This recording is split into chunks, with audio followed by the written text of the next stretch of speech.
Ja, v tem času, če pogledamo na naše polja, še posebej pa na naše vrtove, je suša tista, ki odloča o tem, kako in na kakšen način se bomo lotili saditve rastlinic, ki nam bodo potem pomagale bodisi olepšati dom ali pa pridelati zelenjavo za našo družino. In prav zaradi tega lahko rečem, da je voda tisti element, o katerem bomo v letošnjem letu zagotovo razmišljali veliko drugače, kot smo do sedaj. Pravijo, da bo voda tisti element, ki bo dražji, kot je nafta. Pravijo, da že mogoče v tem trenutku je. Samo še zavedamo se ne v tej naši Sloveniji, kjer je vode veliko na razpolago. In prav zaradi tega razmišljamo seveda v nadaljevanju tudi o prehrani rastlin. In novost je mineral in o tem bomo danes govorili. V tem času bomo pogledali, kako na kakšen način nastajajo rastlinice na kmetijski šoli. V tem času v sadikah veliko razmišljate, ampak vendarno bomo spregovorili še o nečem, kar je mogoče po svoje novost. Gre za mineral in mineral zeleni, mineral rumeni, mineral rdeči je razvilo podjetje Asan v sodelovanju z Ministrstvom za znanost in tehnologijo Republike Slovenije in Univerzo v Mariboru, torej Fakulteto za kmetijstvo in biosistemske vede, in pomeni neko določeno novost. Pravijo, da dvigne odpornost, pravijo, da je manj zalivanja, pravijo, da je škropivo proti škodljivcem, pravijo, da je čistilec zemlje, da manj zastrupljamo zemljo, da dejansko je biološko gnojilo škropivo in še kaj pridelano z bistvenimi nižjimi stroški, da je to dejansko pridelek količinsko večji, manj bolezni in škodljivcev. Skratka, kar veliko gre teh zaslug, ki jih pripisujejo mineralu. Lahko rečemo, da smo na začetku in zato smo direktorjo povprašali, kako so pripeljali mineral. Ne samo, da smo pripeljali, gre za popolnoma naš produkt, gre za produkt našega slovenskega znanja. Razvijali smo ga 7 let v sodelovanju z Ministrstvom za znanost in tehnologijo Republike Slovenije. Intenzivno so sodelovali tudi Univerza v Mariboru, Katedra za ekološko kmetijstvo, tudi ostali inštituti, predvsem pa gre za naše znanje. Razvili smo popolnoma 3 nove produkte, in sicer mineral zeleni, mineral rumeni in mineral rdeči. Zeleni mineral je namenjen za hranjenje rastlin preko korenin, se pravi za zalivanje, deluje kot naravno gnojilo. Rumeni mineral je namenjen za foliarno hranjenje rastlin in ima to unikatno lastnost, da je hkrati tudi izjemno učinkovita preventiva in kurativa proti rastlinskim boleznim. Potem obstaja še rdeč mineral, tudi tega uporabljamo foliarno in predstavlja izjemno učinkovito preventivo in tudi kurativo proti rastlinskim škodljivcem. Ima zelo unikatno lastnost, da je hkrati hrana in zaščita za rastline. Ker se lahko uporablja in ima tudi certifikat za uporabo v ekološkem kmetijstvu, je popolnoma jasno, da je zadeva neškodljiva za ljudi, živali, zemljo, zemljišče, vodo in podtalnico. Se pravi, da nam absolutno zagotavlja trajnostni razvoj v kmetijstvu, kar je, mislim, da zelo pomembno, ne? Rastline sintetizirajo organske snovi s pomočjo procesa fotosinteze, kar pomeni, da bogat rastlinski svet bogati prst za ogromno količino organskega materijala. Dejansko ugotavljamo, da rastline tudi v prsteh, ki so organsko zelo revne, lahko izkazujejo fenomenalne zmožnosti povečanja svoje biološke mase in zelo intenzivno reprodukcijsko zmožnost. In to je tisto, na čemer bazira pravzaprav mineral. No, povejte mi, kaj pravzaprav je? Deluje na ta način, da je sestavljen iz kar 75 različnih mikro- in makromineralov in predstavlja zelo popolno hrano za vse rastline. Njegova unikatna lastnost je tudi to, da je dejansko primeren za vse rastline, ne glede na to, ali so to doma okrasno grmičevje, drevje, sadno drevje, poljščine, ali gre za intenzivno pridelavo ali pa doma za okrasne rožice. Kaj je zeleni mineral? Je, pravijo, specialno, popolnoma naravno sredstvo za dvig odpornosti, ki vsebuje 75 mineralov potrebnih za optimalno rast in pa razvoj rastlin. Kaj je rdeči mineral? Je specialno popolnoma naravno sredstvo za dvig kakovosti rastlin proti škodljivcem. Primeren je za varstvo in nego vseh vrst rastlin, tako vrtnin kot poljšin in vseh rož, grmičevja, trav ter sadnih okrasnih dreves, trte, gojenih gob in tako naprej. In kaj je rumeni mineral? Je specialno popolnoma naravno sredstvo za dvig odpornosti rastlin proti boleznim in hkrati popolna hrana za foliarno hranjenje rastlin. Primeren je za varstvo, nego vseh vrst rastlin, dejansko za foliarno skrbo z minerali. Torej, na kakšen način pa se vse skupaj uporablja? Uporaba je skrajno enostavna. Z zelenim mineralom rastline zalivamo in zelo pomembna lastnost minerala je tudi to, da preprečuje dehidracijo rastline in tav. Zaradi tega, ker vsebuje določen majhen odstotek soli in ta sol se veže na korenino in vsi vemo, da je sol hidroskopična in veže vlago iz okolico na korenine, zato vse rastline, katere so tretirane z mineralom, bistveno oziroma radikalno bolje prenašajo temperaturni stres, tako nizke kot zelo visoke temperature in tudi pomanjkanje dežja. Ja, verjetno ste osebno testirali, jasno razvili sami in test je opravljen? Seveda, vse to je testiranje ostankov minerala v rastlinah ni. Dejstvo je, da vse rastline so absolutno zdrave, boljše, bolj kvalitetne, imajo višjo hranilno vrednost, predvsem je pa zunanji znak uporabe minerala to, da so plodovi zelo enakomerne rasti, ne odstopajo bistveno v velikosti in imajo, ponovno se jim vrne tisti prvoten vonj in okus. To je še posebno vidno pri jagodah. Lahko povem, da jagode imajo tisti izjemno lep, ponovno naraven vonj, čeprav so gojene tudi lahko v rastlinjaku. To je dokaz, da so rastline res optimalno prehranjene. No in zanima nas še uporaba, jo lahko še enkrat predstavite? Za osnovno prehrano in za zalivanje uporabljamo zeleni mineral.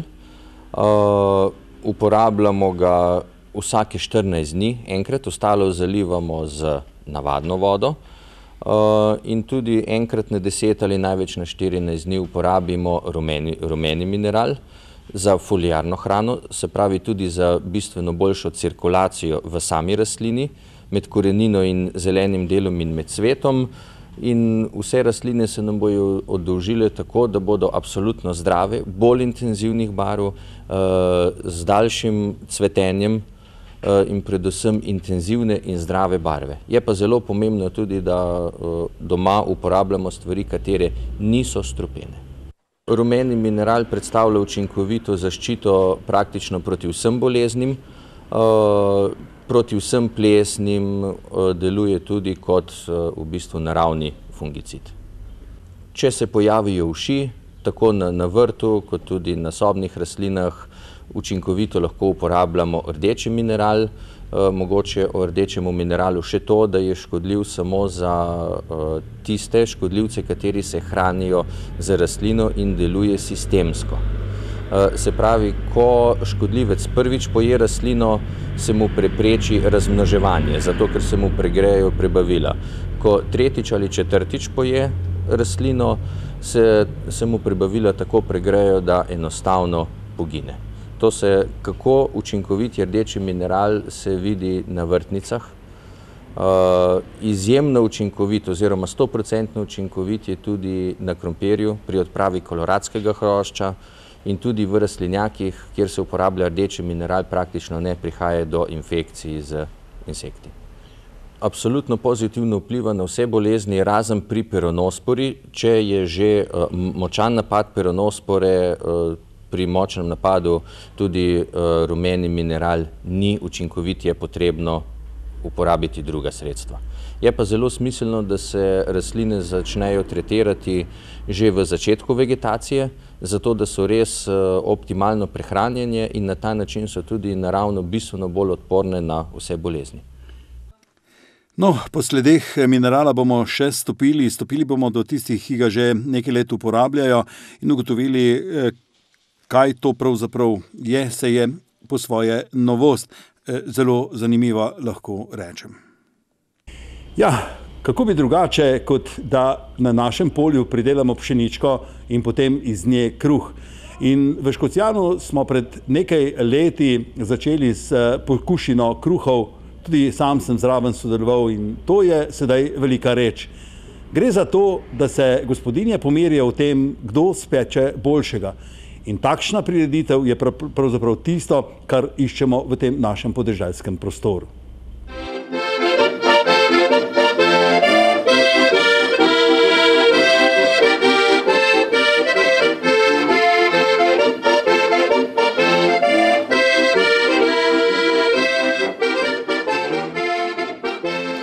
Lahko bi rekel, da je takrat, ko razmišljamo o kruhu, beseda odveč. Gre za nekaj, o čemer pravzaprav niti ne smeš razmišljati. Gre za življenje. Gre za nekaj, kar smo pobrali, poljubili, če je padlo na tla. Gre za nekaj, kar smo spoštovali, lahko bi rekel, skoraj da do bolečine. Danes to ni več res. In vendar v socialnem, sociološkem in kulturnem smislu je to po svoje tragedija. Pa vendarno imamo še ljudi na našem podeželju, ki s kruhom živijo tako, kot se mora živeti.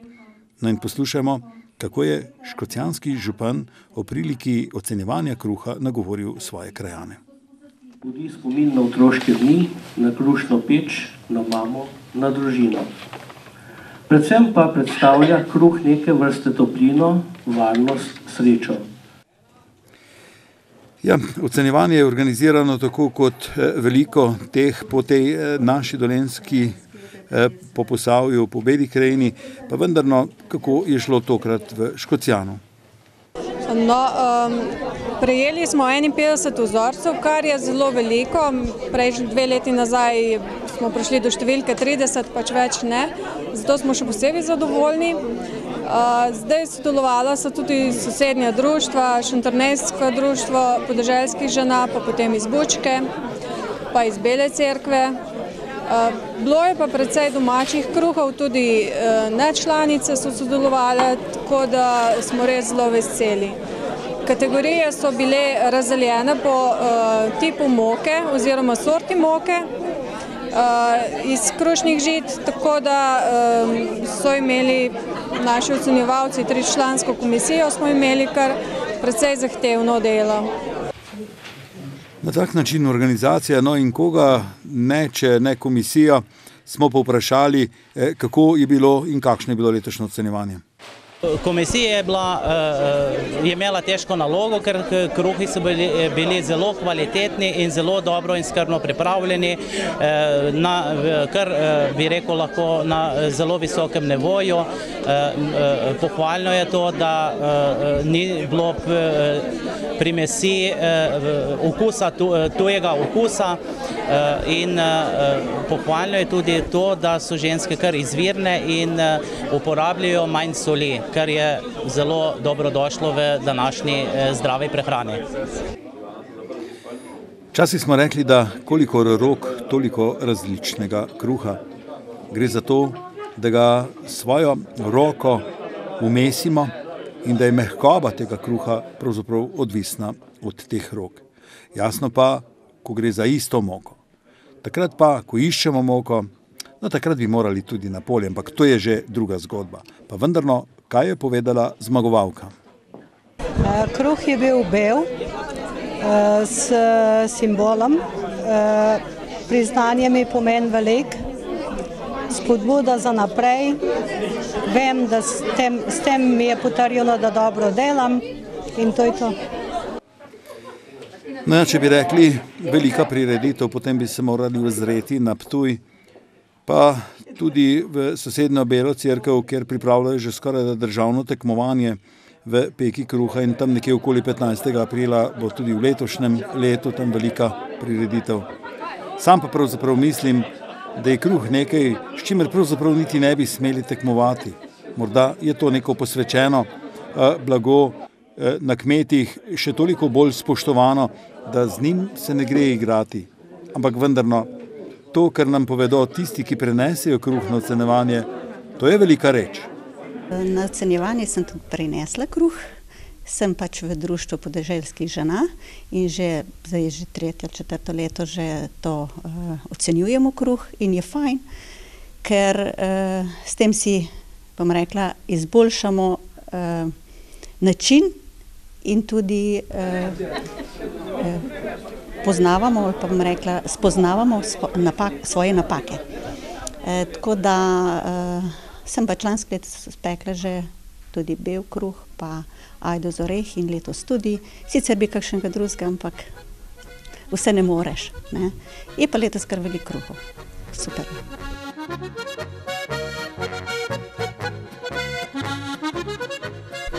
Jaz sem spekla pšenični kruh. Udeležila sem se pa, ne vem, pač rada spečen kruh in tudi vsa peciva, pa to pa smeka dobro, bom pa enkrat pokazala, ne, kaj naredim, tako, pa da vidim tudi, na čem sem, ne, če dobro naredim, pa tako. Kozarec vina, kos kruha, pa je že bila malica. Tega mnogi niti ne poznate. In vendarno veselje s peko, koliko je to ljubezni, koliko sončka posije v sleherni dom, kjer se peče kruh. In kako lepo diši. Zraven pa sodijo tudi mesnine. In nadaljevanje naših kolin so tudi suhomesnati izdelki.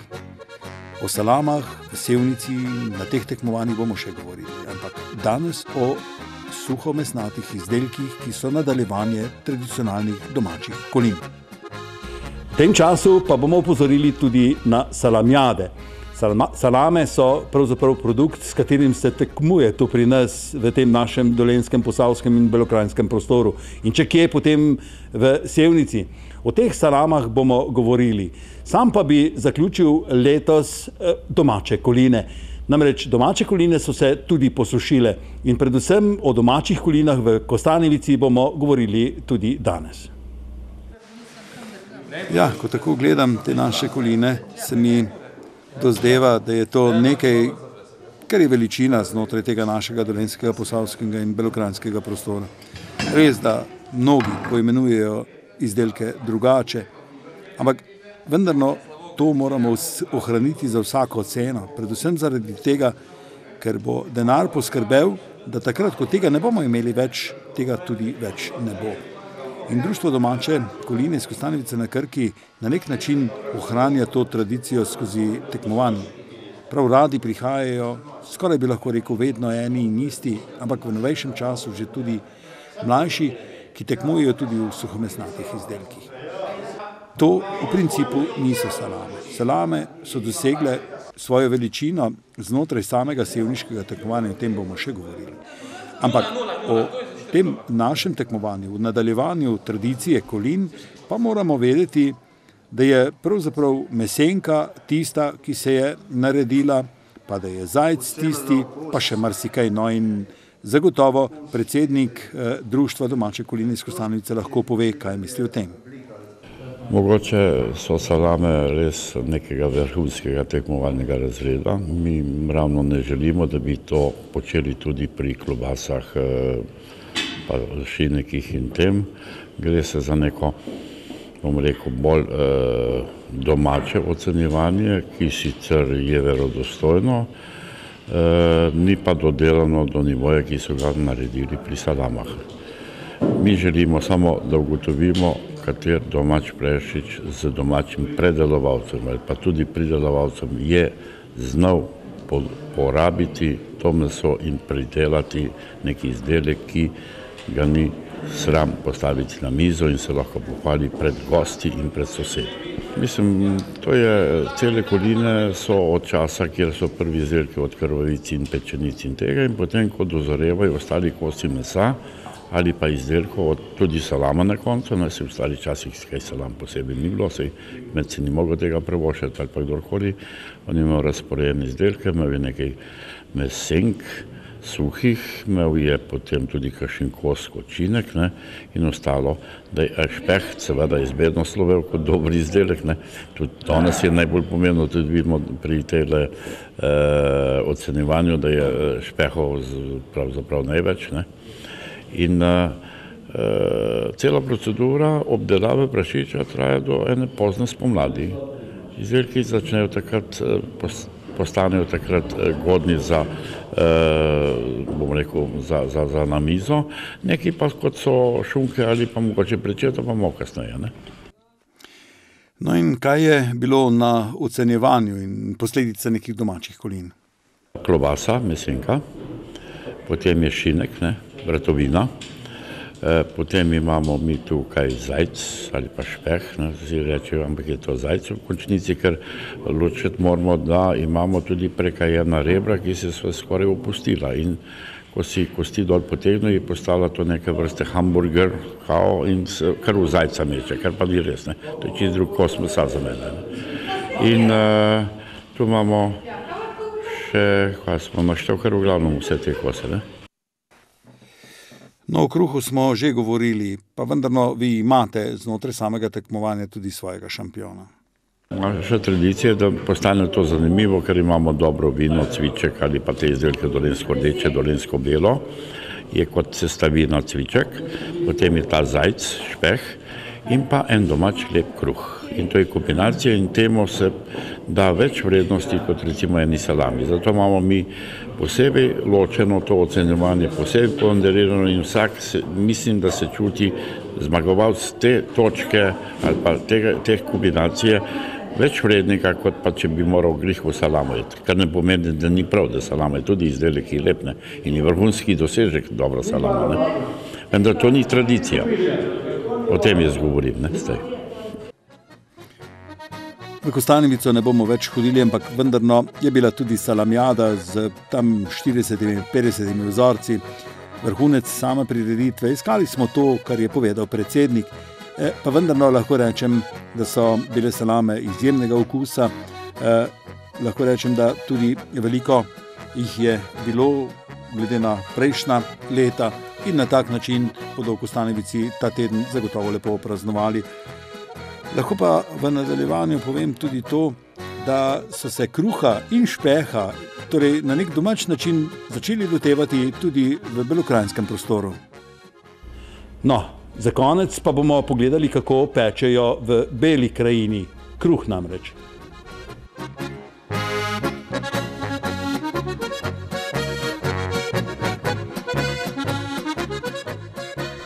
Naše društvo pripravlja praznik kruha, vina in salam, zdaj leto že 10. leto zapored.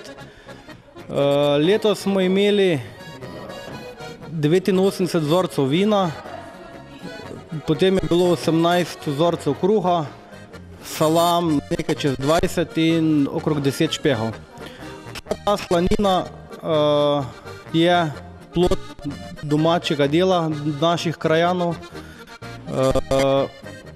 Namen te prireditve pa je tale, da se malo družimo, predvsem da pokažemo sadove svojih rok, ki smo jih ustvarili čez zimo, se pravi suhomesnatih izdelkov, potem tudi vino zdaj že prave kvalitete.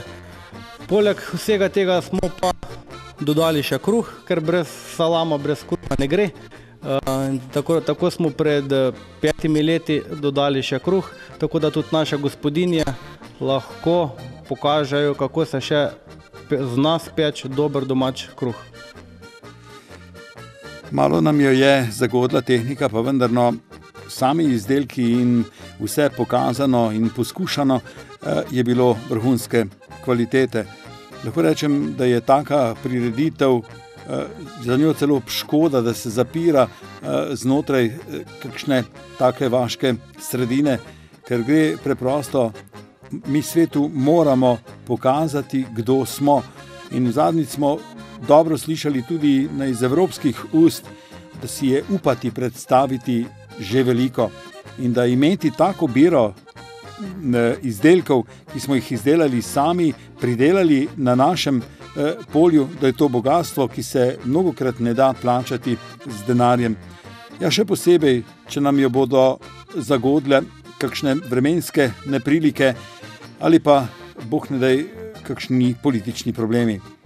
Tu znotraj prevladuje tisto, kar smo mi, in naši izdelki so plod našega znanja in to je veličina. Ja, nekako velikonočni čas je tisti, ki nas pripravi do treznega razmisleka. Sam pravim, da je veliko bolj za nas kmete pomembno, da razmišljamo takrat jeseni, ko spravljamo skupaj pšenično sevo, takrat začnemo razmišljati o gospodarjenju na kmetijah, potem pa preko zime, ko imamo čas, ko je globok sneg, razmišljamo o tem, kaj bomo sejali in na kakšen način bomo gospodarili. Ampak mi bomo v tem času razmišljali o naših predelkih, torej o tistem, kar znamo izdelati iz tistega, kar smo pridelali. V nadaljevanju pognojili.